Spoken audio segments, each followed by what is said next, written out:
بسم اللہ الرحمن الرحیم، السلام علیکم ورحمۃ اللہ پاکستانیوں، آج ہم بات کرتے ہیں ووٹ کی طاقت پر، جمہوریت اور اس کا کیا جو بھی سسٹم ہے، لیکن جب اس میں ٹرانسپیرنسی ہو، اس میں عدل و انصاف ہو، تو آج کرتے ہیں بات ووٹ کی طاقت پر، پاکستان اور انڈیا کی اس میں کیا اثرات رہے پچھلے کئی دہائیوں میں، اور اس کے وہاں کے رہنے والے باشندوں پر، پاکستانیوں اور انڈینز پر اس کے کیا اثرات پڑے، ووٹ کی طاقت کا اندازہ۔ دیکھیں، پہلے تو ہم دیکھتے ہیں کہ پاکستان میں قصداً پاکستانی لوگوں کو جو ہے نا تعلیم سے دور رکھا گیا، اور مطلب کیونکہ خود بھی وہ ایسے وڈیروں اور ادھر ادھر کے جو منشی تھے انگریزوں کے، وہ رہ چکے تھے، انہوں نے ایسے ہی رکھ کر اپنے آپ کو ان کے اوپر رکھنا تھا۔ جب برٹش لوگ تھے، وہ سارے مطلب پڑھے لکھے اور قابل لوگ تھے، ان کے جو منشی تھے اور ان کے جو گھروں میں صفائیاں کرنے والے تھے، یا پھر ان کے جو تھوڑے سے کیا کہتے ہیں نزدیک لوگ تھے، جن کے ذریعے وہ دوسروں کو کنٹرول کرتے تھے، تو ان کی ایک کریڈیبلٹی تھی۔ مطلب وہ ایک تعلیم یافتہ لوگ تھے، وہ ایک پلان کے تحت کام کر رہے تھے، اور ایک سوچ اور نظریے کے اوپر جو ہے نا اپنا ان کا جو بھی تھا اس کے لیے وہ کام کر رہے تھے۔ لیکن جو ہی وہ چلے گئے، انہوں نے تو ان لوگوں کو زیادہ تر اپنی وہ کام حوالے کیے جو ان کے منشی تھے، نوکر تھے، جو بھی ہے۔ تو وہ لوگ جب اس سیٹ پہ چلے گئے تو ان کے پاس وہ انٹلیکچول لیول تو نہیں تھا۔ جب وہ انٹلیکچول لیول نہیں تھا تو وہ لوگوں کو کیسے رکھتا؟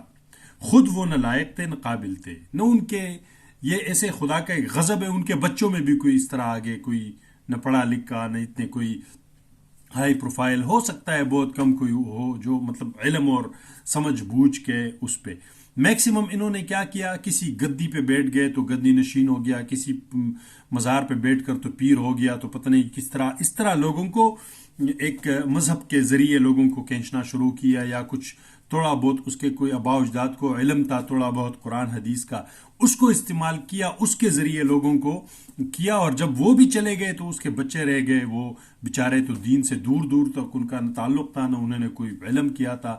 تو اب آپ دیکھیں ادھر ایک پیر ویر ہم دیکھ رہے ہیں کہ ان کی کیا حیثیت ہے۔ بارسوت وہ لمبی داستان ہے، اس میں نہیں جاؤں گا، صرف اتنی بات کروں گا کہ جو پاکستان کے اندر دوسرے لوگ تھے وہ ان سیٹوں پہ بیٹھ گئے انگریزوں کی جگہ، تو وہ تو خود بہت دور تھے علم سمجھ بوجھ سے، وہ تو انہوں نے کیا کیا، اگلوں کو بھی اپنے آپ سے نیچا رکھنے کے لیے اور تعلیم سے دور رکھا گیا، کہ وہ ان پڑھ لوگوں کو کنٹرول کرنا وہ آسان ہے، ان پہ حکومت کرنا ان کے ساتھ کام نہیں ہے، ان کے پاس معاش کا ذریعہ نہیں ہے، ان کی زمینیں ابھی تک ہیں جو سندھ میں آس پاس جو ہے آپ دیکھ رہے ہیں، جنوبی پنجاب کے اندر، تو ان کے کھیتوں پہ کام کرتے ہیں، تو انہیں ووٹ ڈالتے ہیں، وہ ان کے غلام ہیں، ان کے بس ایک زندگی گزر رہی ہے۔ اگر وہ پڑھے لکھے، ان میں کوئی ابھی آیا ہے نا کوئی ایک دو وہ سالار ہے کوئی بلوچستان میں، اس طرح جنوبی پنجاب میں آگے پیچھے لوگ آئے ہیں، یہ زرتاج گل ڈی خان میں اس طرح، تو انہوں نے ایک اویئرنیس پیدا کیا، اور اس لیے وہ بڑے مارجن سے جیت گئے، کیونکہ لوگ تنگ آ چکے ہیں اس غلامی کی زندگی سے اور اس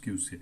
تو یہ ایک قصدن ایک گیم کھیلا گیا۔ برعکس آپ دیکھیں انڈیا میں اس وقت جب ووٹ کی طاقت کو لوگ استعمال کر رہے تھے، وہ آہستہ آہستہ آزاد ہو رہے تھے لوگ، اور آج وہ کہاں پہ کھڑے گئے ہیں، اور ان کی ڈیموکریسی، اور وہ اب ووٹ کی طاقت کا آپ اندازہ لگائیں۔ جب یہاں پہ لوگوں نے لے دے کر مطلب ووٹ اس دفعہ نکلے اور ڈالا گیا، اتنا ووٹ ڈالا گیا ہے کہ خدا کے بندوں، پاکستانیوں 2 ہفتے ہونے کو ہے، اور آج بھی بیلٹ پیپر چھپ بھی رہے ہیں اور سٹیمپ بھی ہو رہے ہیں۔ اس کا مطلب یہ ہے کہ جو الیکشن کمیشن ہے، جس کو میں دھوکہ کمیشن کہتا ہوں، اس دھوکے کمیشن نے جو پرسنٹیج جاری کیا ہے کہ 47 اور 50% کے قریب ٹرن آؤٹ ہے، یہ بالکل جھوٹ ہے۔ ٹرن آؤٹ 60+ سے بھی زیادہ ہے، 70 کے آس پاس ہے منیمم، کیونکہ یہ جو حالت ہے، سارا ووٹ جو لوگوں نے ڈالا ہے، اور وہ آج تک یہ لوگ لگے ہیں کہ کس طریقے سے اس کو ہم جو ہے نا کریں، تو ابھی تک وہ پرنٹنگ جاری ہے، سٹیمپنگ تو چھوڑے، پرنٹنگ بھی ابھی تک جاری ہے، پرائیویٹ دکانوں میں اور چیزوں پہ، وہ لکشمی چوک ہے پتہ نہیں لاہور میں کیا، تو یہ نواز شریف کے لیے ابھی بھی وہ چپ رہے ہیں۔ دوسرے بھی پتہ نہیں کہاں کہاں پہ اتنے لکشمی چوک جیسے دکانیں ہیں جہاں پہ یہ پرنٹنگ ابھی بھی سٹارٹ ہے اور وہ سٹیمپ ہو رہے ہیں۔